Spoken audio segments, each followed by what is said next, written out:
विद्या creator के online platform पे आपका बहुत बहुत स्वागत है। हम लोग जिस क्रम से चल रहे थे मध्यकालीन इतिहास में, उसी क्रम में आगे बढ़ेंगे। हम लोगों ने पहले पार्ट में जो दिल्ली सल्तनत है उसमें आपका गुलाम वंश और खिलजी वंश देख लिया। आज हम लोग बात करेंगे तुगलक वंश की। तुगलक वंश की बात करेंगे। तुगलक वंश 1320 से लेकर 1414 तक ये चला है। यानी आप देखिए लगभग 94 वर्षों तक इसने शासन किया है। आप ये भी कह सकते हैं कि दिल्ली सल्तनत में जितने राजवंश हुए हैं, चाहे गुलाम वंश हो, खिलजी वंश हो, तुगलक वंश हो, सैयद वंश हो, लोधी वंश हो, सर्वाधिक समय तक शासन करने वाला राजवंश है तुगलक वंश। इसी तुगलक वंश की बात करेंगे। कई सारे शासक हुए, लेकिन मुख्यतः 3 शासकों की बात ही इतिहास में पूछी जाती है। इनके संस्थापक जो हैं गयासुद्दीन तुगलक, उसके बाद मोहम्मद बिन तुगलक और फिरोज शाह तुगलक। तो हम लोगों का भी प्रकाश इन्हीं 3 पर ज्यादा रहेगा। तो सबसे पहले बात करेंगे गयासुद्दीन तुगलक की। गयासुद्दीन तुगलक की गयासुद्दीन तुगलक की बात करेंगे। हालांकि इनका कार्यकाल बहुत वर्षों का नहीं रहा। 1320 से लेकर 1325 तक इन्होंने शासन किया। यहां पे एक चीज समझिएगा, गयासुद्दीन तुगलक जैसे हम लोग बोलते नहीं कुतुबुद्दीन ऐबक, यानी कुतुबुद्दीन नाम हो गया, ऐबक उनकी जाति हो गई, ऐसा यहां कतई नहीं है। यहां पे समझिएगा, कई लोग सोचते हैं कि नाम है गयासुद्दीन और तुगलक उनकी जाति है, लेकिन ऐसा है नहीं। जैसे मान लीजिए मेरा नाम क्या है, गौरव पाठक, तो ये जो तुगलक लगा हुआ है, ये गौरव के बाद लगा हुआ पाठक नहीं, ये असली नाम है गौरव, यानी नाम तुगलक था। जैसे किसी का नाम है आशीष सिंह, तो आशीष सिंह, तो जो ये आशीष है ना, वही तुगलक है ना। और गयासुद्दीन माना जाता है गाजी। इन्होंने चूंकि गाजी की उपाधि ली थी, वहां से नाम आता है गयासुद्दीन। गाजी का मतलब सभी लोग जानते हैं, काफिरों को मारने वाला। हालांकि मुगल वंश में भी बाद में ऐसे शासक हुए जिन्होंने अपने आप को गाजी की उपाधि ली। आपने सुना होगा बाबर के विषय में, वो काफिरों को मारने वाला। सुल्तान बनने के पहले अलाउद्दीन खिलजी के समय में, बलबन के समय में ये कई जगह सेनापति रहे। अलाउद्दीन खिलजी के समय में ये दीपालपुर के गवर्नर भी रहे हैं। काफिरों को मारने वाला माना जाता है। इब्न बतूता ऐसा कहता है कि कम से कम 29 बार इन्होंने मंगोलों का सामना किया है।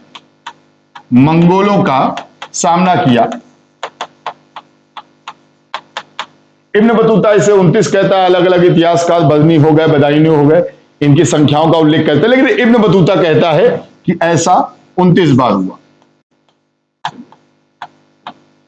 अब ये इब्न बतूता के विषय में भी हम लोग अभी आगे बात करेंगे, लेकिन अभी बात चल रही है गयासुद्दीन तुगलक की। गयासुद्दीन तुगलक जो है, उसकी मां एक जाट परिवार से थी, हिंदू थी, हिंदू जाट थी। और जो पिता वो तुर्क जनजाति,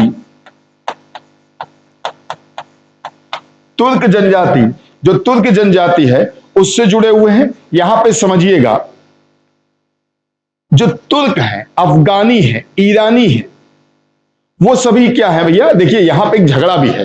तुर्क हो गए, अफगानी हो गए, ईरानी हो गए, उनमें झगड़ा रहता था कि हम ज्यादा श्रेष्ठ, ऐसा कुछ। तो ये करौना, जो तुर्क जनजाति करौना, उनका ये मुसलमान था। यानी आप समझिएगा, इसीलिए कहीं कहीं इसे कराना वंश भी कहा जाता है। अब कराना वंश शब्द कहां से आता है? कराना वंश आता है यहां से, करौना जाति से, करौना जनजात से। यहां पे ध्यान रखिएगा। ठीक, 29 बार मंगोल आक्रमणकारियों का सामना किया, ऐसा ये कहते हैं, इब्न बतूता कहते हैं। इब्न बतूता के विषय में आगे बात करेंगे कि ये निवासी मोरक्को के हैं, है ना। इन्होंने किताबुल रहला लिखी है, ऐसी बहुत सारी चीजें हैं, है ना। लेकिन उनके विषय में बाद में बात करेंगे। थोड़ा बात करते हैं गयासुद्दीन तुगलक की। पहली बात तो एक ये मानी जाती है कि गयासुद्दीन तुगलक ने नैतिकता पर जोर दिया। नैतिकता पर जोर दिया। हालांकि इन्होंने खिलजी वंश के कुछ कठोर कानूनों को, कठोर या कानून की जगह हम दंड लिख दें, कठोर दंडों को समाप्त कर दिया, लेकिन फिर भी समाप्त कर दिया, लेकिन चोरों व बेईमानों को या कठोर दंड देता था, बेईमानों को कठोर दंड देता था।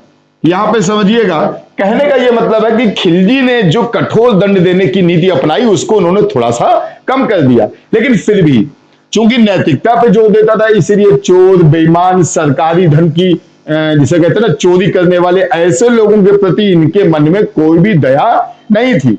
बर्नी क्या कहता है, अब देखिए इस संदर्भ में बर्नी का कथन बड़ा महत्वपूर्ण है। बर्नी कहता था कि गयासुद्दीन तुगलक के शासनकाल में एक भेड़िए में भी इतनी हिम्मत नहीं थी कि वो भेड़ की ओर गलत निगाह से देख लिया। अब आप सोचिए, मतलब अब ये अतिशयोक्ति भी है कि भेड़िए और भेड़ को कोई मतलब नहीं, लेकिन एक तरह से देखिए कितना सिंबॉलिक उन्होंने दिखाया है कि भेड़िए की भी इतनी हिम्मत नहीं थी, भेड़िया भी भेड़ की ओर गलत निगाह से नहीं देख सकता था। अब सीधी सी बात, इतना तो आप भी समझ गए होंगे कि ये क्या है, हाइपरबोला है, ये एक तरह से अतिशयोक्ति है, ये एक तरह से जिसे बोलते नहीं है सिंबॉलिक चीज है, प्रतीकात्मक है। लेकिन यहां पे इस बात से ये वर्णन मतलब मिल जाता है, हमको बात समझ में आ जाती है कि हाँ ये बात तो सिस्टम इनका ठीक था। आगे समझिएगा, इन्होंने नपाई व्यवस्था के आधार पर जो ये लेते थे क्या, टैक्स, कर, नपाई के स्थान पर इन्होंने बटाई व्यवस्था लागू करी। बटाई व्यवस्था, अब ये क्वेश्चन भी एग्जाम में कई बार पूछा गया है कि बटाई व्यवस्था कहां से शुरू हुई है, तो बटाई व्यवस्था भी यहीं से शुरू हुई है। सितंबर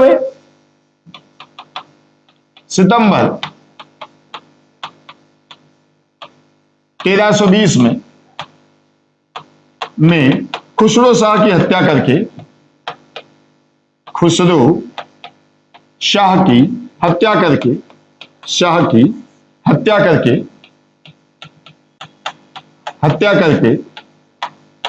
यह दिल्ली की गद्दी पर बैठा था।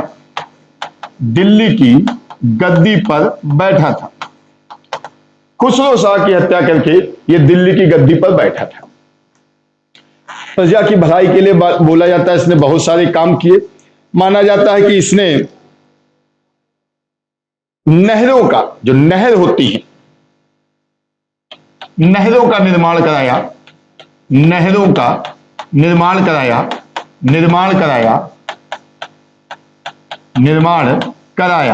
अब एक क्वेश्चन यहीं से पूछा जाता है कि दिल्ली सल्तनत में नहरों का निर्माण कहां से शुरू होता है, तो दिल्ली सल्तनत में नहरों का निर्माण शुरू होता है तुगलक वंश से या गयासुद्दीन तुगलक से। और इन्होंने अपने समय में शराबबंदी भी कर रखी थी। शराबबंदी भी इन्होंने कर रखी थी। तुगलक वंश 94 वर्षों तक चला है, 94 वर्षों तक चला। और तुगलक वंश की खास बात यह भी रही कि तुगलक वंश के समय दिल्ली सल्तनत सर्वाधिक जिसे कहते हैं विस्तारित रूप ले चुका था। लेकिन अब यहां देखिए कितना, जैसे कहते हैं ना, एक कंट्रोवर्शियल बात है, सबसे बड़ा क्षेत्र दिल्ली सल्तनत का तुगलक वंश में ही होता है, और विघटन होना भी यहीं से शुरू हो गया। कैसे, इधर बहनमी साम्राज्य हो गया है ना, सॉरी इधर विजयनगर हो गया, इधर बहनमी हो गया, विजयनगर में हरिहर बुक्का आ गए और बहनमी में हसन गंगू आ गए। तो यहां से साम्राज्य टूट भी रहा है और सबसे बड़ा विस्तार भी यहीं पर हुआ था। अगर एक दो प्रदेशों को छोड़ दे तो उस समय लगभग संपूर्ण भारत पे तुगलक वंश के जो शासक थे वो कार्य करते थे। आगे बात करते हैं, थोड़ा सा बात करेंगे हम लोग नहरों का निर्माण कर कराया, शराबबंदी की, कृषि कृषि सुधार लागू किए, कृषि सुधार लागू किए और सिस्टम भी इन्होंने किया था। अलाउद्दीन खिलजी ने जिस तरह से, या कई लोगों ने नापने वाला सिस्टम चालू किया, कई लोगों ने खालसा जो भूमि होती, खालिज भूमि, उसकी बात भी करी। इन्होंने भी सिस्टम बनाया था कि जो लगान व्यवस्था बनाई थी वो इन्होंने कहा 1 वर्ष में 1/10 या ये मान के चलिए 1/11 यानी लगभग 10% से अधिक की आप वृद्धि भी नहीं कर सकते, अधिक की वृद्धि नहीं कर सकते, वृद्धि भी नहीं कर सकते। गयासुद्दीन तुगलक, जरा देखते हैं भैया। सितंबर 1320 में खुसरो शाह की हत्या करके वह दिल्ली की गद्दी पर बैठा। अलाउद्दीन खिलजी का सेनापति था, दीपालपुर का राज्यपाल भी था। कई बार मंगोलों से आक्रमण उसने लोहा लिया। माना जाता है लगभग 28-29 मौकों पे उसने अंग्रेजों जो ये आपके मंगोल थे उनसे इन्होंने उनके खिलाफ लड़ा है। गाजी की उपाधि धारण की, गाजी मतलब हो गया काफिरों से लड़ने वाला। कराना जाति का ये था, कराना तुर्क जो आपकी जनजाति है इसका था, इसीलिए कहीं कहीं इसको तुगलक वंश या इसको कराना वंश भी कहा जाता है। मां एक हिंदू जाट थी, पिता तुर्क था लेकिन जनजाति का था, तुर्क जनजाति का था। नैतिकता पर बेहद जोर दिया इसने। खिलजी के कई सारे कठोर दंडों को खत्म करके उन्हें नियमों को थोड़ा लचीला और वैसा बना दिया, लेकिन नैतिकता पे जोर की वजह से सिंपल सी बात है, इनका मानना यह था कि चोरों और ऐसे लोग जो सरकारी धन की बेईमानी करते हैं उनको नहीं छोड़ा जाना चाहिए। बजनी यहाँ पे एक बड़ा अच्छा अतिशयोक्ति हो सकता है हो, लेकिन बजनी एक बड़ा अच्छा एग्जाम्पल देता है कि इनके समय में भेड़िया भी भेड़ जो है भेड़ की ओर गलत निगाह से आंख उठाकर नहीं देख सकता है। अतिशयोक्ति हो सकती है, प्रतीक हो सकता है, सिंबल हो सकता है, लेकिन उस समय की जो व्यवस्था थी उसको बताने के लिए ये जो कथन है बड़ा सटीक सिद्ध होता है। शराबबंदी इन्होंने लागू किया, नपाई के स्थान पे बटाई व्यवस्था लगा दी, कृषि में सुधार चालू किए, टैक्सेस का एक सिस्टम बना दिया, एक स्लैब बना दिया कि इससे ज्यादा हम वृद्धि नहीं कर सकते हैं, आदि आदि चीजें होती हैं। हालांकि हमने अभी अलाउद्दीन खिलजी में आपको बताया था शेख निजामुद्दीन औलिया के बारे में, जिनके लिए हमने कहा था इन्होंने दिल्ली की गद्दी पर एक नहीं बल्कि 7 सुल्तानों का कार्यकाल देखा। उनके लिए आपको एक चीज बताई थी हमने कि जलालुद्दीन खिलजी उनसे मिलना चाहते थे। जलालुद्दीन खिलजी जब उनसे मिलने गए तो उन्होंने मिलने से मना तो नहीं किया, लेकिन मिले भी नहीं, कहीं निकल गए बाहर, यानी मना भी नहीं किया, मिले भी नहीं। और बाद में उनके भतीजे जब अलाउद्दीन खिलजी उनसे मिलना चाहते थे तो उन्होंने एक कथन कहा कि मेरे घर में 2 दरवाजे हैं, अगर एक से अलाउद्दीन आएगा तो मैं दूसरे दरवाजे से बाहर निकल जाऊंगा। तो अभी उनका शेख जो निजामुद्दीन औलिया जी है उनका भी जिक्र आता है। अब थोड़ा बात कर ले हम लोग इब्न बतूता की। इब्न बतूता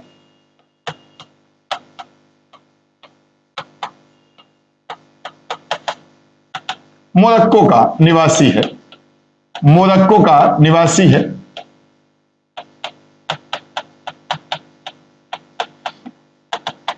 मोरक्को का निवासी है। ये भारत में 1333 के आसपास आता है, 1333 के आसपास आता है।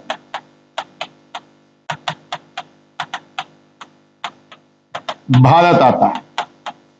उस समय भारत में इन्हीं के बेटे जो गयासुद्दीन तुगलक है, इनके बेटे मोहम्मद बिन तुगलक का शासन होता है।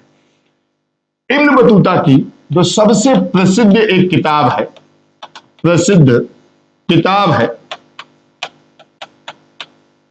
उसका नाम है किताब उल रहला है। किताब उल रहला है। इस किताब में उस समय की तत्कालीन राजनीतिक, सामाजिक, सांस्कृतिक व्यवस्था, डाक व्यवस्था, गुप्तचर व्यवस्था और जितनी भी इस तरह की चीजें थी उन सब व्यवस्थाओं का बड़ा सटीक वर्णन मिलता है। हालांकि गयासुद्दीन तुगलक इनकी विद्वता से इतना ज्यादा प्रभावित था कि इन्होंने 1 साल के भीतर, इनके आने के 1 साल के भीतर ही यानी 1334 में इसे दिल्ली का काजी बना दिया। दिल्ली का काजी। काजी का मतलब समझते हैं ना? काजी का मतलब एक तरह समझो जज। जज जो किसी चीज पर फैसला दे। सोचिए 1333 में एक आदमी आया, मोरक्को से आ रहा है, आए हुए उसको साल भर नहीं हुआ है, उसकी विद्वता से इतना प्रभावित हुआ कि उसे काजी बना दिया। मोहम्मद बिन तुगलक की बात मैं कर रहा हूं। और वैसे भी आप जानते हैं मोहम्मद बिन तुगलक को पढ़ाएंगे तो उनके लिए तो बहुत कुछ कहा जाता है। और उसके बाद किसी बात से नाराज हो गए तो उनको जेल में भी डाल दिया, बाद में उनको रिहा भी कर दिया। ठीक, बाद में रिहा भी कर दिया, बाद में चाइना उनको भेज भी दिया। हालांकि वो कभी चाइना गया नहीं, वहां से सीधे अपने देश निकल गया। उसने कहा जान बचाओ, जान बची तो लाखों पाओ। तो वो इब्न बतूता है, उनकी बात भी करेंगे हम लोग। तो अब इसके बाद देखिए गयासुद्दीन तुगलक, गयासुद्दीन तुगलक के बाद हम लोग अब बात करेंगे गयासुद्दीन तुगलक के बेटे जौना खां की। गयासुद्दीन तुगलक का बेटा जो था वो था जौना खां। जौना खां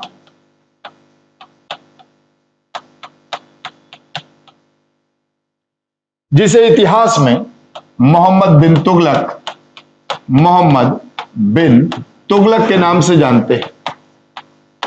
मोहम्मद बिन तुगलक के नाम से जानते हैं। जौना खां, जौना खां माना जाता है कि जिस समय इन्होंने खुसरो शाह की हत्या की, उस समय इस अभियान में, इस विद्रोह में यह अपने पिता के साथ में था। 1325 के आसपास गयासुद्दीन तुगलक, गयासुद्दीन तुगलक इनके पिताजी बंगाल विजय से लौट रहे थे। तो दिल्ली के पास में जौना खां ने एक महल बनवाया था।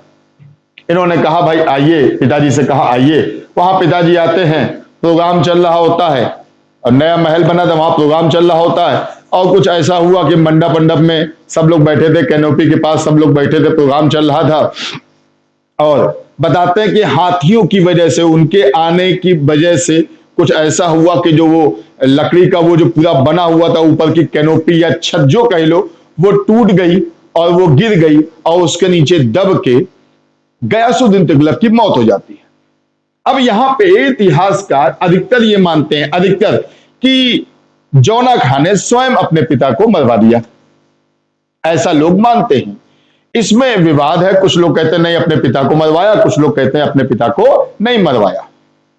लेकिन एक इतिहास के हिसाब से अगर थोड़ा सा विश्लेषण करो तो शायद ये सही ना हो, शायद इसलिए कि अगर उसको मारना था तो देखिए सुल्तान तो उसको बनना ही था, आज नहीं तो कल बन जाता। मार भी सकता था, हो सकता है उसने मारा ही हो, लेकिन चूंकि उसके बाद उन्होंने 40 दिन का, मोहम्मद बिन तुगलक ने 40 दिन का शोक रखा। चाहता तो वो वैसे भी तो कर सकता था जैसा शाहजहां ने किया अपने पिता के लिए, औरंगजेब के लिए, कि मृत्यु के बाद वो गया भी नहीं, उसने अपने घर के जो नौकर लोग थे उन्हीं से कह दिया चलो आप ही लोग अर्थी को कहना दे दो। मतलब इतनी नफरत भी तो हो सकती थी, अगर मार नहीं था तो फिर 40 दिन का शोक क्यों? तो हो सकता है ऐसा दुर्घटनावश हो गया हो, लेकिन इतिहास है, इतिहास है, इसमें सटीक प्रमाण मिलना थोड़ा कठिन होता है। क्योंकि हम लोग इतिहास को कैसे पढ़ते हैं, जो उस समय के बदायूं ने या बदनी ने या इब्न बतूता ने लिख दिया उसी के अनुसार करते हैं, या जनश्रुतियों के आधार पर। तो इसका कोई निश्चित नहीं है, लेकिन हो भी सकता है ये सही हो और नहीं भी हो सकता है, दोनों चीजें होती हैं। चलिए आगे बढ़ते हैं भैया।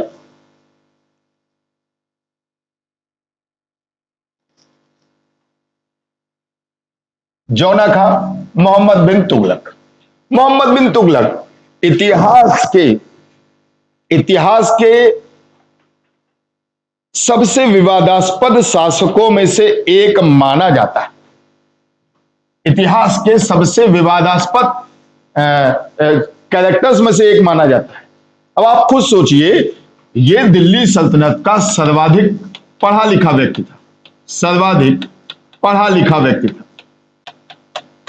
बताते हैं कि इसको अरबी, फारसी, संस्कृत, है ना, इस तरह की भाषाएं आती थी। खगोल विज्ञान में, गणित में, इन सब चीजों में यह बड़ा विद्वान था, सर्वाधिक पढ़ा लिखा है, सबसे ज्यादा पढ़ा लिखा है। ठीक, और इसकी उपाधियां या ये कह लो इसके कई सारे उपनाम हैं, कई सारे उपनाम हैं। हालांकि एक चीज और समझिएगा, अपने कुछ कार्यों की वजह से तत्कालीन इतिहासकार जैसे बर्नी, वो इनसे बहुत चिढ़ते भी रहे, यानी बर्नी इनसे नाराज भी था।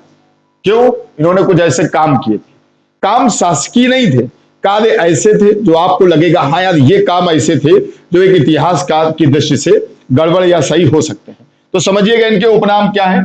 इन्हें कहा जाता था बुद्धिमान मूर्ख, बुद्धिमान मूर्ख। कहीं कहीं इन्हें अभागा सुल्तान भी कहते हैं, अभागा सुल्तान भी कहते हैं। कहीं इन्हें पागल बादशाह भी बोलते हैं, पागल बादशाह भी बोलते हैं, पागल बादशाह भी बोलते हैं। कहीं इन्हें पागल बादशाह भी बोलते हैं, पागल बादशाह भी बोला जाता है।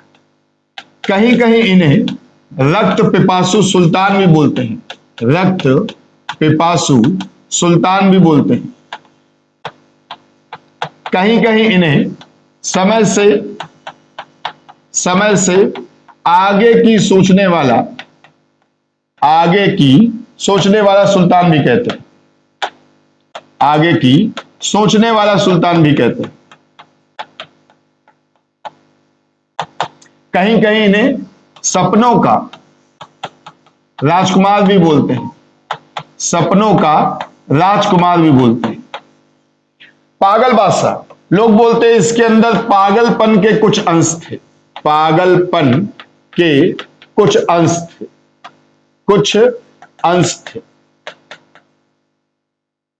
पागल बादशाह, मूर्ख बादशाह, है ना, या पागलपन के कुछ बादशाह। और इसको धनवानों का राजकुमार भी कहा जाता था, धनवानों का राजकुमार भी कहा जाता था।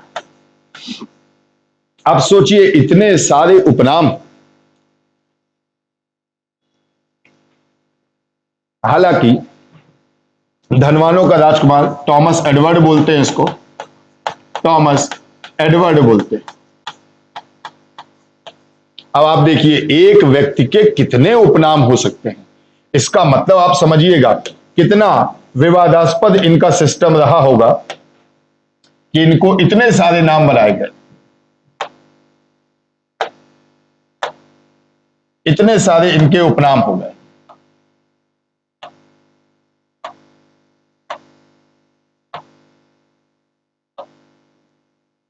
तो ये सारे इनके उपनाम है, बुद्धिमान मूर्ख, अभागा सुल्तान, पागल बादशाह, पागलपन के कुछ अंश थे, रक्त पिपासु सुल्तान, समय से आगे की सोचने वाला, सपनों का राजकुमार, और टॉमस एडवर्ड इसको बोलते हैं धनवानों का राजकुमार।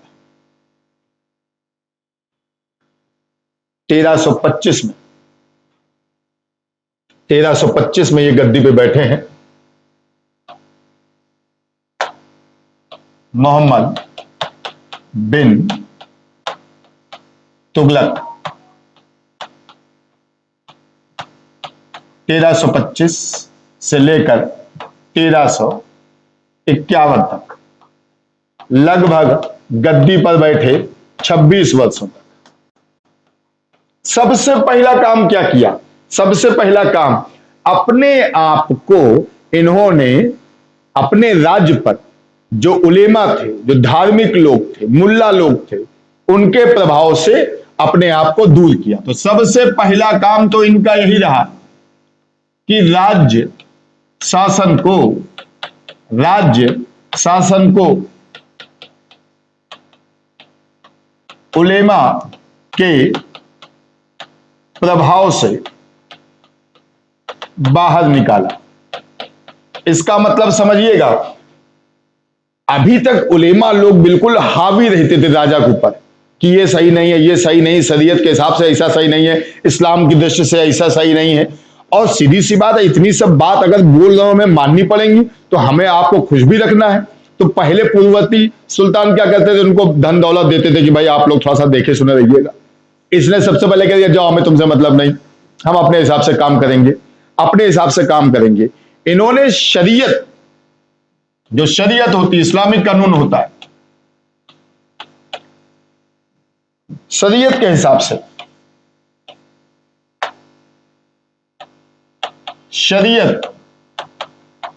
शरीयत को नजरअंदाज करना शुरू किया।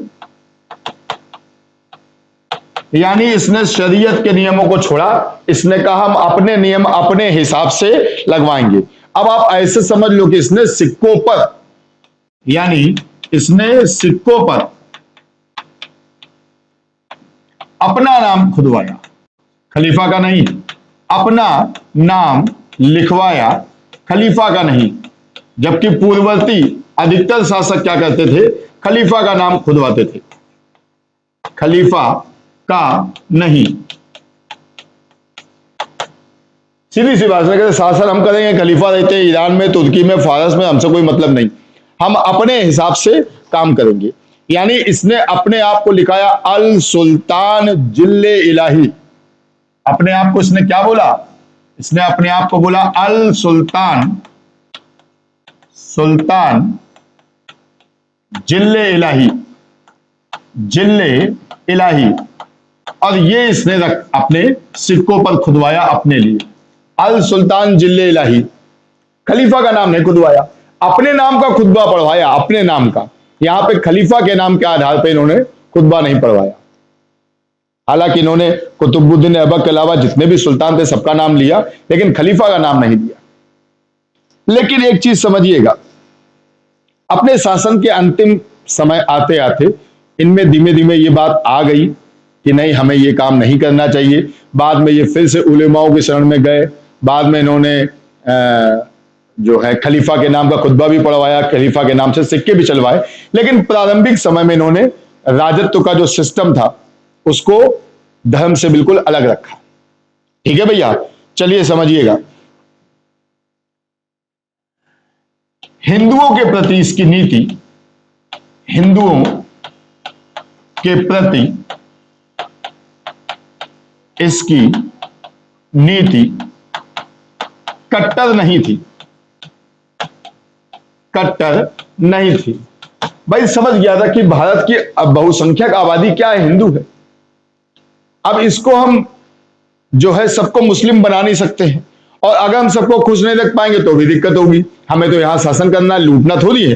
तो इन्होंने क्या किया, हिंदुओं के प्रति कट्टरता की नीति छोड़कर उदार नीति अपनाई। और यहां पे समझिएगा, इन्होंने एक हिंदू रतन को, हिंदू कौन थे भैया, रतन, इसे जो है राजस्व का एक अधिकारी बनवा दिया, राजस्व का अधिकारी बना दिया। कौन भैया हिंदू था, रतन। तो क्वेश्चन ये आता, वह कौन हिंदू व्यक्ति था जिसे राजस्व का अधिकारी बनाया गया था, वो थे रतन। और समझिएगा, इन्होंने जो जैन मुनि थे, जिन प्रभा सूरी, जिन प्रभु सूरी, सूरी, इनका बड़ा प्रभाव था इनके ऊपर। और साथ में एक और राजशेखर जी, राजशेखर, इनके सानिध्य में भी आया। और कई बार तो ऐसा भी कहा जाता है, चूंकि पीसीएस में स्पेशली यही शब्द बोल के आया है, कि वह कौन जैन मुनि था जिनके साथ ये आधी रात तक संवाद करते रहते थे।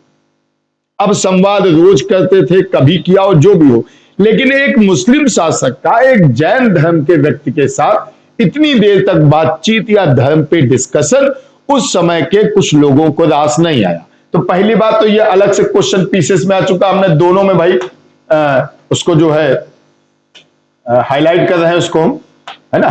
तो इन चीजों को ध्यान रखिएगा कि ये दोनों पॉइंट इंपॉर्टेंट है कि हिंदू रतन जो था वो राजस्व का एक अधिकारी था, और जो दो जैन प्रभु, कौन, जिन प्रभु सूरी और राजशेखर, जैन संत, इनके बारे में अलग से पूछा जाता है, तो उसको भी ध्यान रखना है। लेकिन इस बात से बजनी बड़ा नाराज था, बजनी इस बात से बहुत ज्यादा नाराज था। बजनी ने इसकी बहुत आलोचना की, इवन यहां तक इनको मलेच्छ, नीच तक कह डाला बजनी ने। इस समय बजनी जो है, बजनी इसकी क्या करी भैया, आलोचना करी, आलोचना की, नीच मलेच्छ हो जाने क्या क्या कह डाला। भाई उसको बजनी को ये पसंद नहीं आया ना कि आप एक किसी हिंदू को या किसी जैन को, उनका कहना था कि भैया मुस्लिम लोगों को बुलाओ, बातचीत करो, है ना। और इवन समझिएगा बहराइच में, बहराइच नेपाल की सीमा से लगा हुआ है। लखनऊ के बाद बाराबंकी, उसके बाद बहराइच। तो बहराइच में सैयद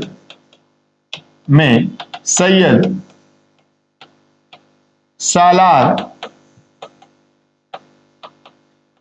गाजी की दरगाह पर भी ये गए हैं, गाजी की दरगाह पर भी ये गए हैं, दरगाह पर भी गया। और उस समय इसके साथ कौन था भैया? उस समय इनके साथ थे इब्न बतूता। इब्न बतूता को भी ये वहां पर जो सैयद सालार महमूद गाजी है उसकी दरगाह है, वहां पे ये ले जाते हैं। अब ये जो जितने भी इनके इस तरह के काम हैं कि ये इब्न बतूता को ले जाते हैं, वो मोरक्को का है। एक हिंदू राजा के साथ बातचीत करते हैं, या हिंदू एक व्यक्ति को राजस्व का अधिकारी बना देते हैं, पैसे रुपए पे कंट्रोल रख देते हैं, इस बात से लोग नाराज हैं। जिन प्रभु सूरी और राजशेखर के साथ में ये बहुत देर तक बातचीत करते हैं, या ये कह लीजिए कि ऐसे होता नहीं कि एक डिस्कशन करते हैं, इन सब चीजों से बहुत से जो कट्टर मुस्लिम थे वो नाराज थे। ऊपर से इन्होंने सिक्कों पर भी अपना ही नाम लिखवाया था, ऊपर से इन्होंने अपने आप को कह दिया था कि हम शरीयत के हिसाब से नहीं, राजा के हिसाब से व्यवहार करेंगे। ऊपर से इन्होंने खलीफा का कोई आशीर्वाद या खुतबा या ये सब चीजें नहीं ली थी। तो कई लोग इनसे इस बात से नाराज थे, लेकिन चूंकि शासन विस्तृत था, बड़ा शासन था, सुल्तान था, डायरेक्ट आप ये मान के चलिए कि लोगों को इनका विरोध करने की हिम्मत नहीं थी। अब इन्होंने क्या किया? कृषि सुधार इन्होंने भी किए हैं। इन्होंने एक नया कृषि विभाग बनाया।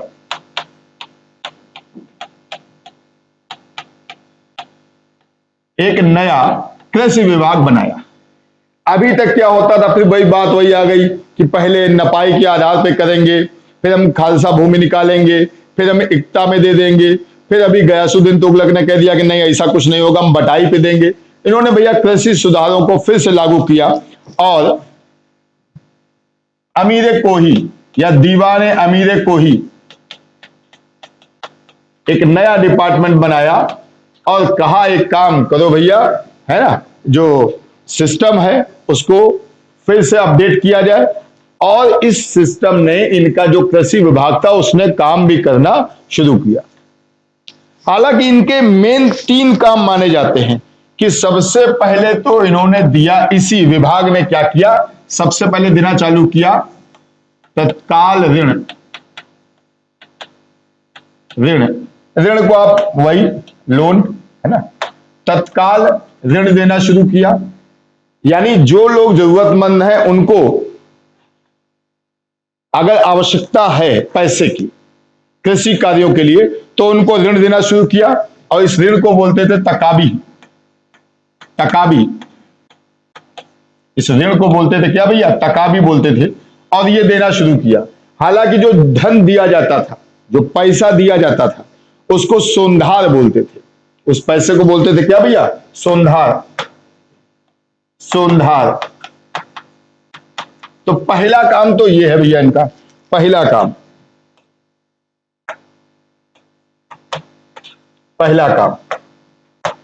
जो कृषि विभाग है उसका पहला काम ये है।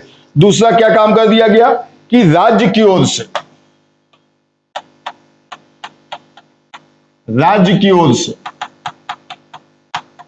से आपको आर्थिक सहायता अलग दी जाएगी।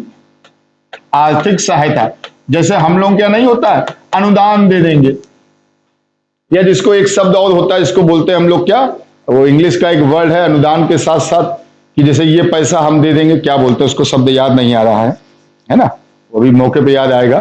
तो वो जो चीजें होती हैं वो यहीं पे स्टार्ट होता है। और क्या किया भैया? इन्होंने कोशिश किया कि कृषि योग्य भूमि का विस्तार हो जाए। कृषि योग्य भूमि का विस्तार किया जाए। इसका मतलब ये हो गया कि जो ऊसर भूमि है, या सॉरी बंजर भूमि है, उसको ज्यादा से ज्यादा क्या करें भैया कि हम लोग ऐसा कुछ कर दें वो कृषि योग्य भूमि हो जाए। यानी जो फैलो लैंड होती है इसको क्या करें, इसको क्या करें, चेंज कर दें इनटू एग्रीकल्चर लैंड में। जो फैलो लैंड है उसको कन्वर्ट कर दें किसमें भैया, आपके एग्रीकल्चर लैंड में। जितनी ज्यादा फैलो लैंड यानी जो अनयूज्ड जो लैंड है उसको एग्रीकल्चर लैंड में मतलब कन्वर्ट किया जाए, इसकी कोशिश यहां पर शुरू होती है। सबसे ज्यादा खास बात देखिए क्या थी, इतना सब होने के बावजूद इतना सब करने के बाद भी उन्होंने एक दिमाग और चलाया। उन्होंने क्या किया, फसल चक्र की बात करी कि आप सभी लोग फसल चक्र का पालन करें। अब फसल चक्र क्या होता है, किसान क्या करता है, एक दलहन वाली फसल के साथ बाद एक तिलहन वाली फसल उगाता है। कभी ऐसा नहीं होगा देखना कि कहीं गेहूं कट रहा हो, गेहूं कटने बाद फिर गेहूं लग जाए, ऐसा नहीं होता। एक दलहन वाली फसल हो गई, कोई दाल वाली हो गई, तो उसके बाद तिलहन वाली आ जाएगी। दाल वाली का मतलब चना हो गया, मटर हो गया, अरहर हो गया, जो भी है। इसके बाद एक तिलहन की फसल आ गई, तिलहन का मतलब सूरजमुखी आ गया या मूंगफली आ गई, है ना, या सोयाबीन वाली आ गई। तो एक दलहन की फसल, एक तिलहन की फसल। उसके बाद फिर पता लगा उन्होंने खरीफ वाली फसल डाल दी, फिर तिलहन की फसल। तो इससे क्या होता है, जो फर्टाइल पावर ऑफ अर्थ होती है, पृथ्वी की जो उर्वरा शक्ति है, किसान अपनी फसलों को बदल बदल के उगाता है ताकि उसकी जमीन की उर्वरा शक्ति बनी रहे। साइंस में आप लोग ये चीजें पढ़ते होंगे, आप लोगों ने पढ़ा होगा राइजोबियम लेग्यूमिनोसोरम। राइजोबियम लेग्यूमिनोसोरम एक बैक्टीरिया होता है जो जमीन के अंदर रहता है। तो ये फसल चक्र वाला है। तो उसने क्या किया, फसल चक्र का पालन होना चाहिए, पालन होना चाहिए। अब फसल चक्र का पालन करेंगे तो सीधी सी बात है, जमीन की फर्टाइल पावर बढ़ेगी। फर्टाइल पावर बढ़ेगी तो जो है फसल भी ज्यादा होगी, फसल ज्यादा होगी तो प्रजा खुश होगी। यानी देखा जाए तो देखिए इतना दिमाग लगाया कि उसने लोन भी दिया, फिर उसने कहा कि हम आपको, हाँ वो जो शब्द हम नहीं बोल पाते, सब्सिडी, तो उसने क्या कहा, हम अनुदान भी देंगे, सब्सिडी भी देंगे कि 10 रुपए की चीज है 8 आप दे दो, 2 हम दे देंगे। सब्सिडी यही तो होती है भाई, सरकार सब्सिडी का मतलब क्या होती है कि 10 रुपए की चीज है 8 आप दे दो, 2 हम दे देंगे। तो वो भी उसने क्या, सब्सिडी भी दी। साथ में उन्होंने क्या क्या दिया, कृषि योग्य भूमि का विस्तार भी किया। उसने क्या किया कि fallow land should be converted in agriculture land, ये भी काम किया। और साथ में क्या किया, फसल चक्र का पालन भी करवाया। तो अगर इस हिसाब से देखा जाए तो भाई ये राजा तो बहुत बढ़िया हुए, क्यों भाई। लेकिन इन सब चीजों के बावजूद, इतना सब करने के बावजूद इसको विवादास्पद क्यों बोलते हैं, क्योंकि इनके कई फैसले ऐसे रहे जो बड़े अजीब रहे, है ना। कई फैसले इनके रहे जो गड़बड़ रहे। तो इनके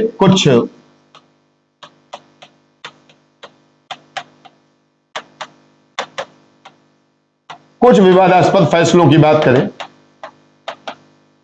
तो भाई सबसे पहला फैसला मान लीजिए, हम लोग बोलते हैं, कोई भी एक लेते हैं, सबसे पहला मान लीजिए हम सांकेतिक मुद्रा। चलिए इसकी बात करते हैं। सांकेतिक मुद्रा क्या था, उस समय जो चांदी का सिक्का था, टंका, उसकी कमी हो गई थी। इनके भाई जो भी राजस्व के अधिकारी रहे होंगे उन्होंने बताया होगा कि साहब चांदी की धीमे धीमे कमी हो रही है। इन्होंने दिमाग लगाया, चूंकि पूर्व में अफगानिस्तान में एक दो जगह पे, चाइना में भी सांकेतिक मुद्रा का चलन हो चुका था, हालांकि वहां भी सफल नहीं रही थी, लेकिन उन्होंने सोचा क्यों ना यार जो है सांकेतिक मुद्रा चलाई जाए। अब सांकेतिक मुद्रा का मतलब समझिएगा, जैसे आप किसी होटल में जाएं, जनरल समझिएगा, तो कई बार होटल वाले क्या करते हैं, भीड़ बहुत होती है तो वो एक टोकन दे देते हैं, एक प्लास्टिक का ग्रीन कलर का या रेड कलर का सफेद रंग का दे देते हैं, ये ले लो, पैसा हमें दे दो, उसके बदले में ये दे दें, अब ये लेके आप मेरे होटल के अंदर जाइए, जो खाना खा लीजिए, पैसा यहां दे दीजिए। तो जो लेके गए हैं, अब मान लो रेड कलर का है, तो जो अंदर दुकानदार बैठा हो जान जाएगा रेड कलर का मतलब ये 50 रुपए इसने जमा किए, यानी 50 रुपए का ये सामान ले सकता है, टोकन। अगर सफेद रंग का तो उसने सोच लिया अच्छा ये 30 रुपए का है, यानी 30 रुपए की कोई चीज ये ले सकते हैं, ऐसा कुछ होता है। इन्होंने भी यही सिस्टम किया। इन्होंने सोचा अगर चांदी, क्योंकि चांदी को बचाना है, चांदी की कम पड़ रही है, इन्होंने कहा चलो एक काम करते हैं कि मिश्र धातु बनाई जाए। हालांकि इन्होंने कांसा और तांबा और 7-8 मिश्र धातु मिला के एक सिक्का बनाया। इन्होंने कहा साहब इसको चलाओ। इन्होंने भाई उस सिक्के को चलवाना चालू कर दिया। कहा चांदी सब लोग जमा कर दो, उसके बदले ये चलाओ। सबने भाई चांदी जमा कर दी, उसके बदले सिक्का मिल गया। जब लोगों को सिक्का मिला, 2-4 दिन बाद लोगों ने दिमाग लगाया, यार सिक्का तो, यार ये तो सिक्का हम भी बना सकते हैं। पता लगा रात में लोग घर में बैठे बैठे 1000 सिक्का बना दिए, 500 सिक्का दिए, घर घर में टकसाल बन गई। अब मालूम पड़ा कि 200 चांदी के सिक्के जमा हुए थे, उसके बदले 200 ये वाली जो सांकेतिक मुद्रा थी वो चलाई गई थी, लेकिन मार्केट में 200 की जगह वो 2000 हो गई। 4 दिन बाद मालूम पड़ा वो 20,000 हो गई।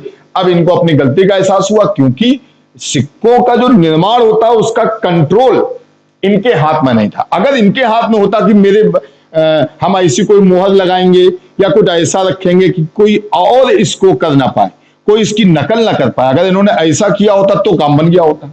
और ये बुद्धि इन्होंने लगाई नहीं, और हुआ क्या, मुद्रा का रेट कम हो गया।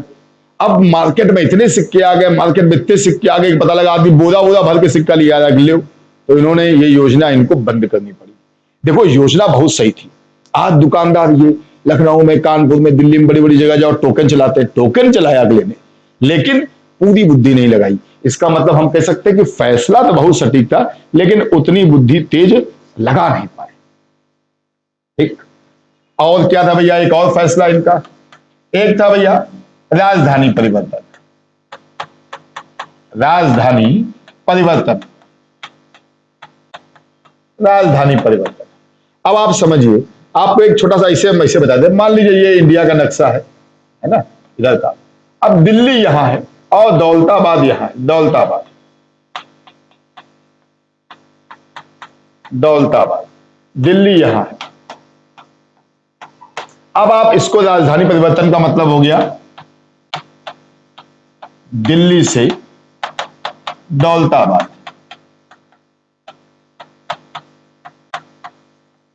ये हमने एक अंदाजन फिगर बनाया है, दिल्ली से दौलताबाद। यहां पे समझिए थोड़ा सा, ये जो दौलताबाद है, दौलताबाद, इसी का एक नाम अन्य है देवगिरी। तो कहीं कहीं दौलताबाद की जगह देवगिरी लिखा है, तो उसमें भी बहुत कंफ्यूज ना होइएगा। यही आगे जाकर, यही दौलताबाद जाके बनता है बहनमी साम्राज्य, और ये एक तरह की मुस्लिम संस्कृति का केंद्र था। मुस्लिम संस्कृति का केंद्र था, मुस्लिम संस्कृति का केंद्र था।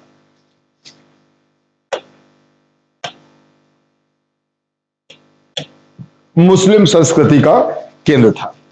ये है आपका दौलताबाद, इसे गुमराह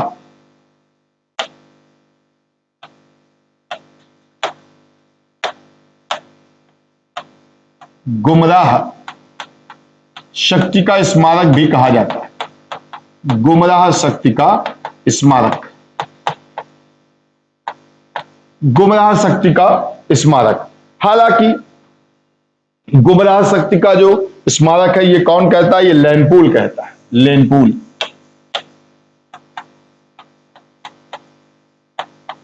लैंडपूल के अनुसार, लैंडपूल के अनुसार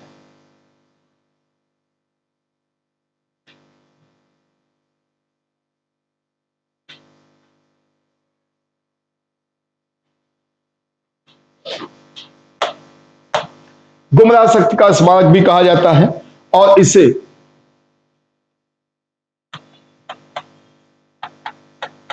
कुतुबुल इस्लाम भी कहा गया है। इस्लाम भी कहा गया है। तो भैया इसने क्या कहा, इसने कहा राजधानी चेंज करो, दिल्ली से दौलताबाद ले जाओ। अब ऐसा क्यों कहा होगा, इसका कारण क्या था? कारण क्या था? दो कारण हो सकते हैं, लेकिन ये संभावित है, कोई निश्चित नहीं है। एक तो संभावित कारण यह है कि मंगोलों के खतरे से बचना। एक तो ये था, अब सीधी सी बात है, मंगोलों खतरे से बचने का बाद क्या मतलब हुआ, देखो समझो।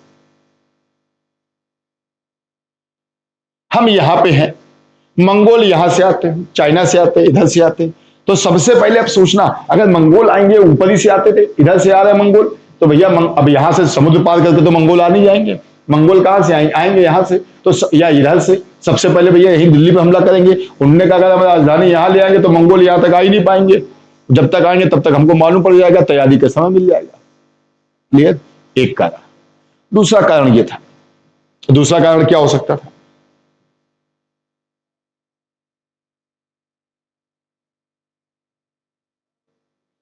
दूसरा कारण क्या हो सकता था? एक कारण हो सकता था, माना जाएगा कि एक तो मंगोलों के खतरे से हमें बचाना ही बचाना है, ये तो क्लियर ही हो गया। और ये हो सकता था कि जो देवगिरी है, देवगिरी वो क्या था भैया? केंद्र में था, सेंटर में था। केंद्र में होने के कारण अब सीधी सी बात है, केंद्र में है तो वो इधर इधर इधर इधर सब जगह कंट्रोल कर लेगा। ये भी एक कारण हो सकता है। और तीसरा, कुछ इतिहासकार कहते हैं कि वह दिल्ली के अमीरों का मतलब यहां अमीर गरीब नहीं, उनके जो भी अधिकारी थे, जो है ना, वो दिल्ली के अमीरों को सबक सिखाना चाहते, सबक सिखाना चाहता था, सबक सिखाना चाहता था। कुछ लोग बोलते थे कि दिल्ली के लोग जो है एक कागज में उसको गालियां लिखकर, उसमें ईंटा अंदर भर के, उसको लपेट के इसके महल में फेंकते थे। लोग गालियां लिखते थे इसको, मोहम्मद बिन तुगलक को। इस बात से वो नाराज होकर वो कह रहा था चलो सबको यहां से लेके वहां चलो, और इसने चेंज भी कर दिया। वहां से लेके सबको यहां तक आया, पता लगा 4 महीने 5 महीने में आ पाए, यहां पे आए तो देखा यहाँ का सिस्टम ही बिल्कुल अलग है, यहाँ का मौसम अनुकूल नहीं है, वैसा नहीं है। यहाँ कुछ दिन रहा, इसने कहा नहीं वापस चलो, फिर चले गए, और आने जाने में पता लगा इतना रुपया खर्चा हुआ, इतने लोग रास्ते में मर गए। ये भी इसका जो था ये सुपर फ्लॉप हो गया। यानी दोनों योजनाएं कैसी हो गई? सुपर फ्लॉप हो गई, सुपर फ्लॉप। और क्या भैया इसने किया? ये तो 2 ही हुए ना, अभी 2 हुए ये।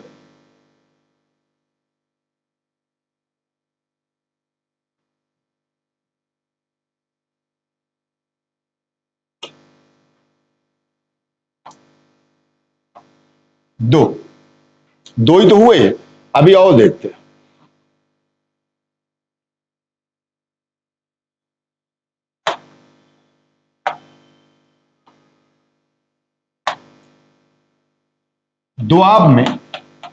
दोआब जो गंगा यमुना के बीच के बिल्कुल उपजाऊ जगह थी, इसने कहा भैया पैसा बहुत खर्चा हो गया, पैसा कहां से आएगा? तो इसने दोआब में क्या कर दिया? कर वृद्धि कर दी। कर यानी टैक्स में क्या कर दी? वृद्धि कर दी। और कहा एक काम करो, इसे वसूलो। और सैनिकों ने निर्दयता पूर्वक वसूलना शुरू किया। लेकिन किस्मत खराब थी, उसी समय क्या पड़ गया? वहां पे अकाल पड़ गया। अब एक तो अकाल पड़ा है, सूखा पड़ा है, खाने को नहीं है, ऊपर से तुम कह रहे हो भैया पैसा दो। अब पैसा कहां से दे, क्योंकि खाने को नहीं है। तो जनता गुस्सा आ गई कि हमारे पास खाने को नहीं, तुम पैसा वसूल रहे हो। अब जब इनको पैसा नहीं मिला तुगलक को, तो उन्होंने अपनी सेना को कैसा भैया लाओ पैसा। तो सेना ने पता लगा उन लोगों को पीटना मारना शुरू किया, ये पैसा दो। तो इस तरह से क्या हो गया? वहां विद्रोह की स्थिति हो गई। अगर देखा जाए तो यहाँ पे मोहम्मद बिन तुगलक की गलती क्या भैया? वो तो बरस गया, पानी नहीं बरसा है, अकाल पड़ गया, क्या करे? किस्मत खराब थी। यानी उसने सोच समझ के फैसला लिया। चाहता तो थोड़ा सोच लेता कि मौसम ठीक है, पिछले साल फसल बढ़िया हुई थी तो इस बार लगा दो टैक्स, लेकिन बिना सोचे समझे, है ना। ऐसे इसी तरह से खुरासान अभियान हुआ, कराची अभियान हुआ, इन्होंने खूब सारी सेना इकट्ठा कर दी, और 4 लोग जो और दूसरे देश के थे उनसे बात कर लिया कि काम करो, हम 4 लोग मिलकर यहाँ पे आक्रमण कर देंगे। उन्होंने कहा ठीक है। और उसके बाद ये अपनी सेना खूब इकट्ठा किए, सबको वेतन वेतन दे के बिल्कुल लाखों की सेना तैयार करके वहां आदमी भेज दिए।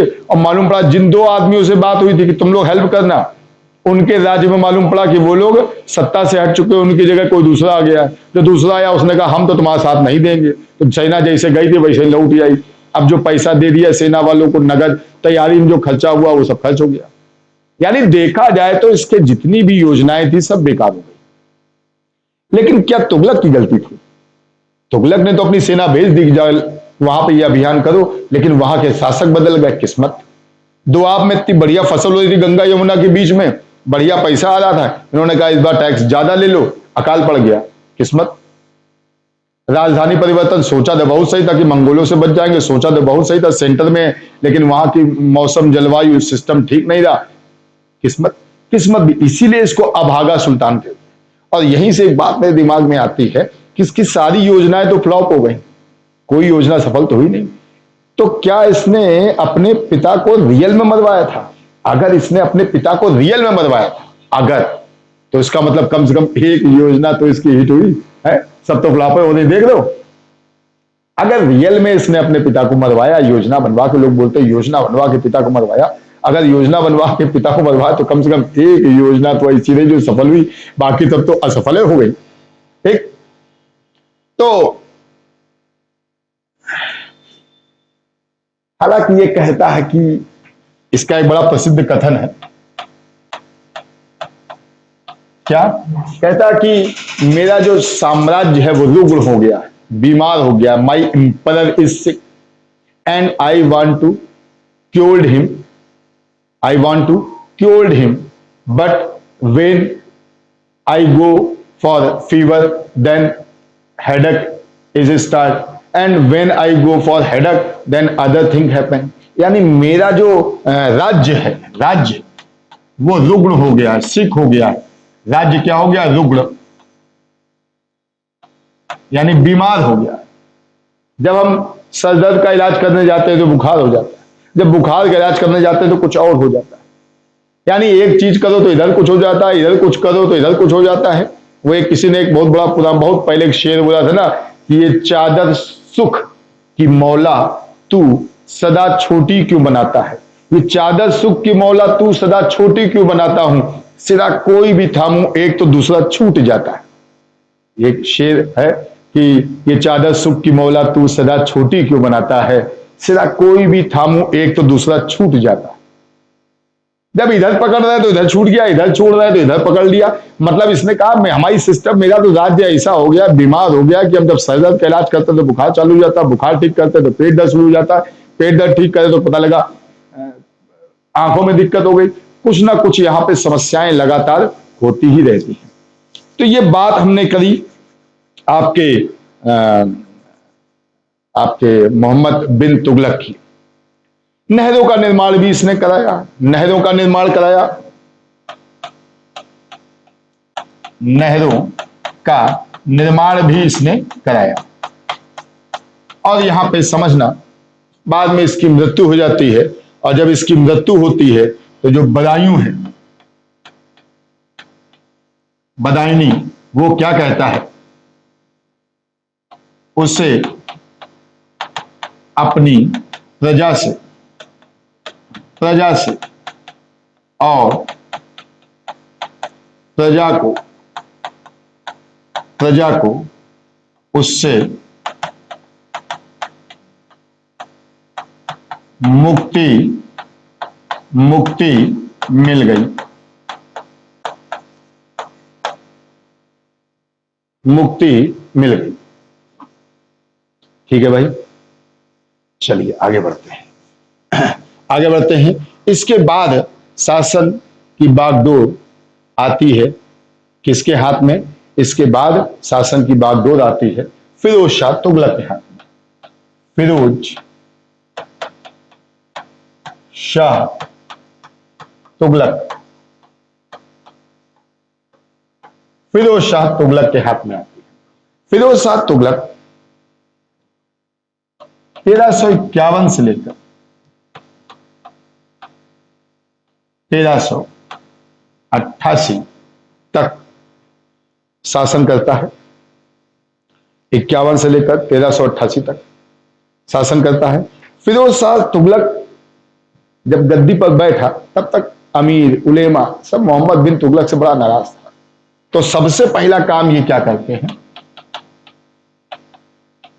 उलेमाओं को खुश करने के लिए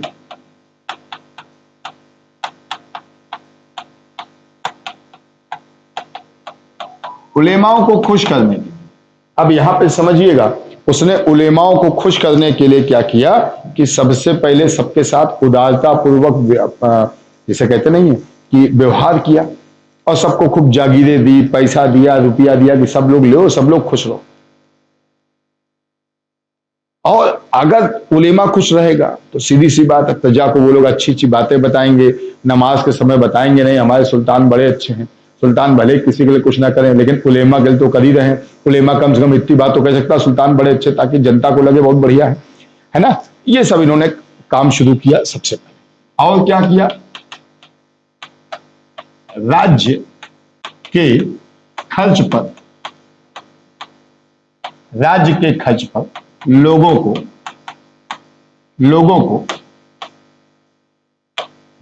को मक्का यानी हज की यात्रा कराना शुरू कर दिया। अब लोग इससे और खुश हो गए। ऊपर से इसने कह भी दिया क्या, मैं एक कट्टर सुन्नी मुसलमान हूं।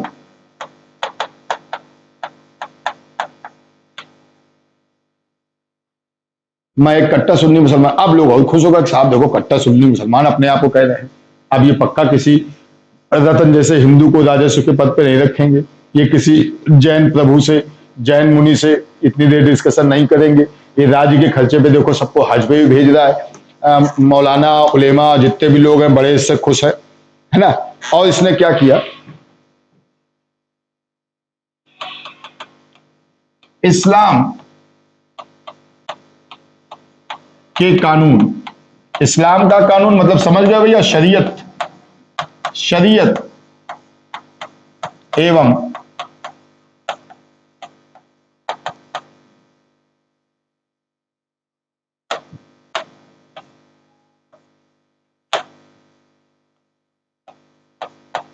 उलेमाओं को महत्व देना शुरू किया, महत्व देना शुरू किया। इसने इस्लाम के कानून जो शरीयत होता है उसको महत्व देना शुरू किया और उलेमाओं को तो बहुत ज्यादा महत्व देना शुरू किया। इसने स्वयं को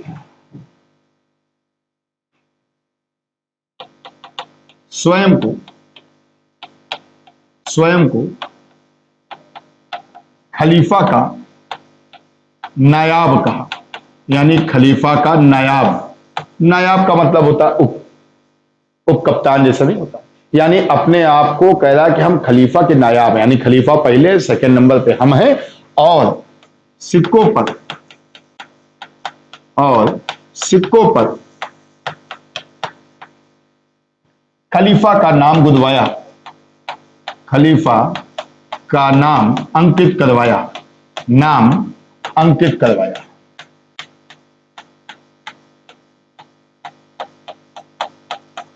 खलीफा का नाम अंकित करवाया। अब देखो सारे काम तो उसने मुस्लिमों को खुश करने वाले किए। हज पे तुमको भेज ही रहे हैं, तुमको हम दान दक्षिणा भी खूब मजबूत दे रहे हैं, उसकी भी कोई दिक्कत नहीं है। उसके बाद तुमको हम क्या नाम, अपने आप को कट्टर सुन्नी मुसलमान भी बोल रहे हैं, शरीयत कानून को भी मान रहे हैं, साथ में हम ये भी कर रहे हैं कि अपने आप को खलीफा का नायाब भी कह रहे हैं। फिर हम ये भी कह रहे हैं कि सिक्कों पे उनका नाम भी लिखा जाएगा। इसने अपने नाम का खुतबा भी पढ़वाया और सबका नाम उसमें डाला। ऐबक को छोड़ के लगभग इन्होंने सबका नाम लिखाया। इन्होंने अपनी एक आत्मकथा लिखी,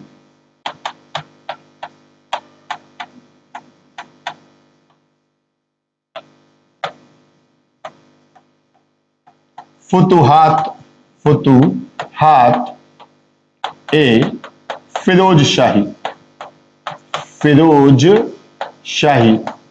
ये भैया इनकी आत्मकथा है। फुतुहात ए फिरोज शाही मतलब अपने नाम से फिरोज के हिसाब से इन्होंने लिखा है। तो यहां तक भैया हम लोगों ने पढ़ा।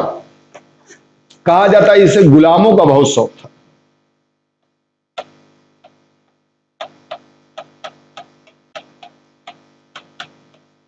इसे गुलामों का शौक था और इसके पास लगभग 1,80,000 गुलाम थे। अब आप समझ सकते हो, गुलाम थे। यहां याद रखना, गुलाम गोरे काले दोनों थे, गोरे एवं काले।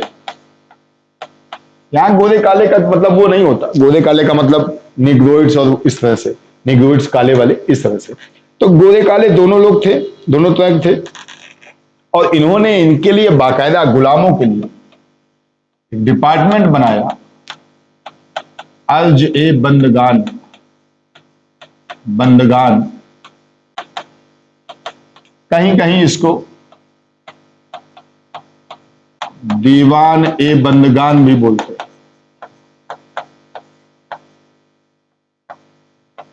तो बंदगान शब्द जहां आ जाए, बंदगान शब्द आ जाए यहां पर, बंदगान शब्द, आप समझ जाना वो संबंधित किससे है, वो संबंधित होगा गुलाम से या गुलामों के डिपार्टमेंट से। ठीक है भैया। और इसका जो दीवान था, इसका जो दीवान था, इसका जो मेन था, उसको बोलते थे चाउस गोरी, चाउस गोरी, चाउस गोरी, ये था भैया, है ना, दीवान था। हालांकि एक और भी होता था नायाब चाउस गोरी, वो इसी का जो हेल्पर भी होता था। और इसने क्या किया,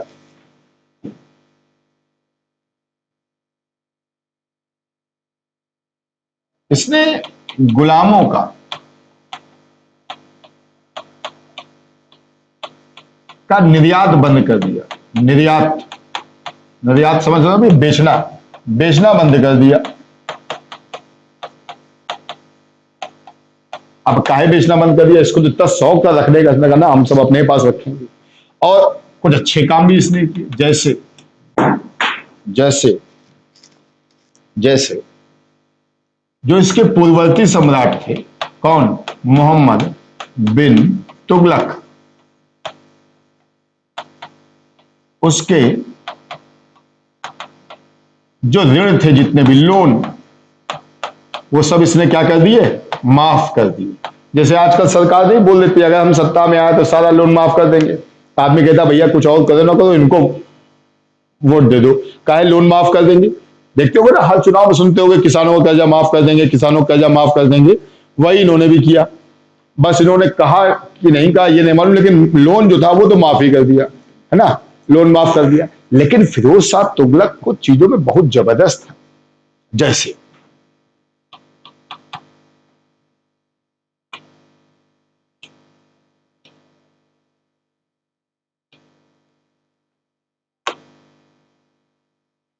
जैसे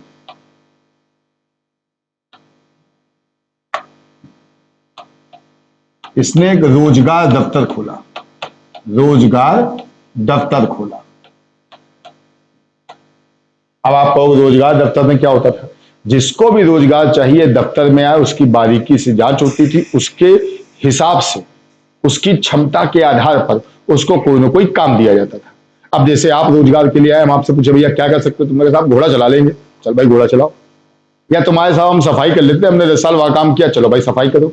यानी एक तरह से ऐसा एक दफ्तर खोल दिया जहां पर बेरोजगार लोग काम के लिए आते थे। ठीक, अच्छा, दान दक्षिणा भी जम के करता था।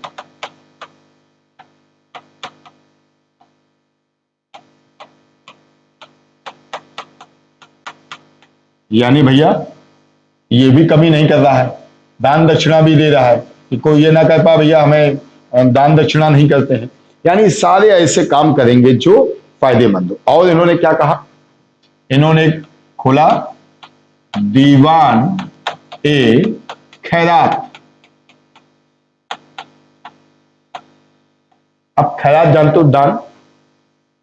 तो जो लोग भी गरीब हैं, समस्या वाले हैं, जिनको पैसा चाहिए, जिनको किसी तरह से खाने पीने से समस्या है या कोई और है, उनको इन्होंने इसी से जो है दान देना शुरू कर दिया। यानी ये कह सकते हो आप एक तरह से कि आर्थिक सहायता देना शुरू कर दिया, आर्थिक सहायता भी देता था।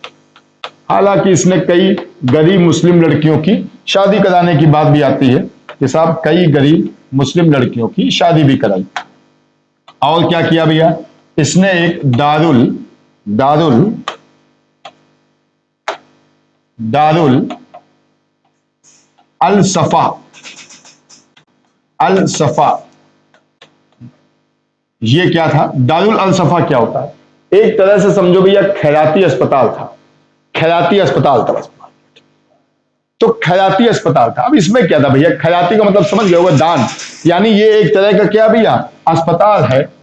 अब इस खैराती अस्पताल में क्या होगा? खैराती अस्पताल। अब सीधी सी बात है, यहां पे क्या होगा? यहां गरीब लोगों का इलाज होगा। तो अगर देखा जाए तो उसने दान दक्षिणा की, रोजगार दफ्तर खुला। जैसे देखो आजकल सरकार सबसे पहले क्या बोलती है? हम रोजगार देंगे, ये देखो। फिर क्या करता है? बोलता है लोगों को भैया हम पैसा रुपया देंगे, किसी को दिक्कत होगी लोन देंगे, दान दक्षिणा देंगे, वो भी कर रहा है। अस्पताल जैसे हम लोग क्या देखते हो गए, अलग अलग राजनीतिक पार्टियां अलग अलग सिस्टम बनाती हैं कि साहब ये करेंगे वो करेंगे, वो भी इन्होंने किया। और क्या किया भैया? और इन्होंने किया, लोक निर्माण विभाग बनाया। लोक निर्माण विभाग बनाया।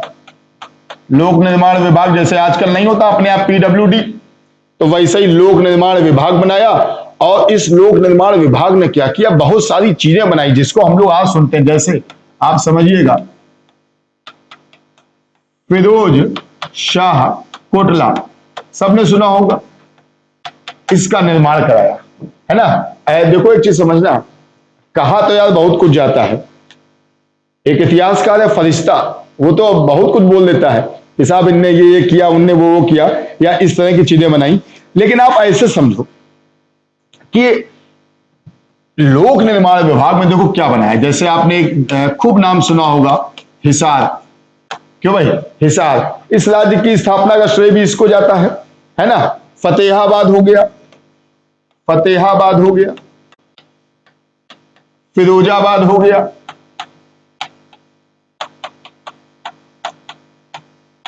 जौनपुर हो गया, जौनपुर। भाई सीधी सी बात है, जौना खा के नाम पे था, जौनपुर हो गया, है ना? इस तरह से बहुत सारी इसने लोक निर्माण विभाग के अंतर्गत काम किया। हालांकि जो ये है आपका इतिहासकार फरिश्ता, ये भी कहो बहुत कुछ बोलता है। लेकिन अब ये होता है कि जितने इतिहासकार थे, कई सारे दरबारी भी होते थे। दरबारी जैसे आजकल जितने मीडिया में कुछ लोग होते हैं कि केवल किसी की छवि चमकाने में लगे रहते हैं, अच्छी अच्छी खबर बताते हैं, ये भी हो सकता है। लेकिन फरिश्ता क्या कहता है?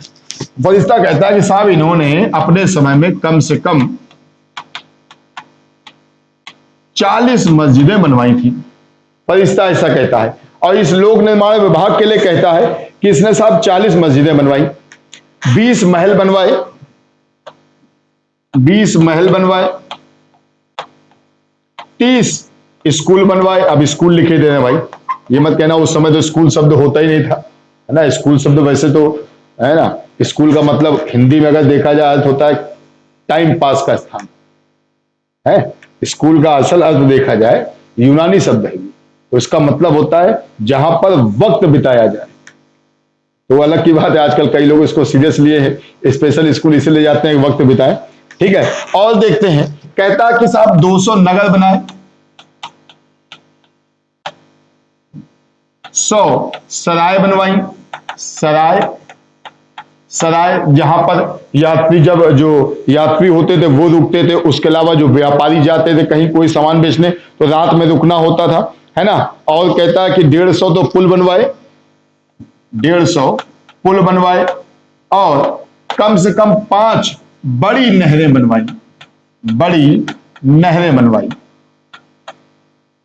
अब नहरों से इसकी एक अंतिम बात मुझे याद आती है कि नहरों का सर्वाधिक विकास, नहरों का सर्वाधिक विकास, सर्वाधिक विकास इन्हीं के समय में हुआ।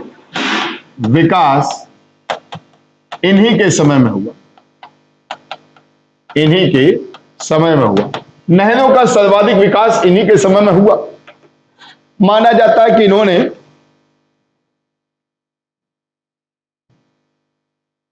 5 नहरें बनवाई थी बड़ी बड़ी। एक नहर आप मतलब एक अंदाजा बता रहे हैं एक जनरल कि यमुना का पानी, जो यमुना थी, यमुना का पानी नहरों के माध्यम से पहुंचाया कहां तक? हिसार तक। अब आप समझो, यमुना का पानी हिसार तक पहुंचा दिया, 150 मील लगभग। यानी ये नहर कितनी लंबी थी?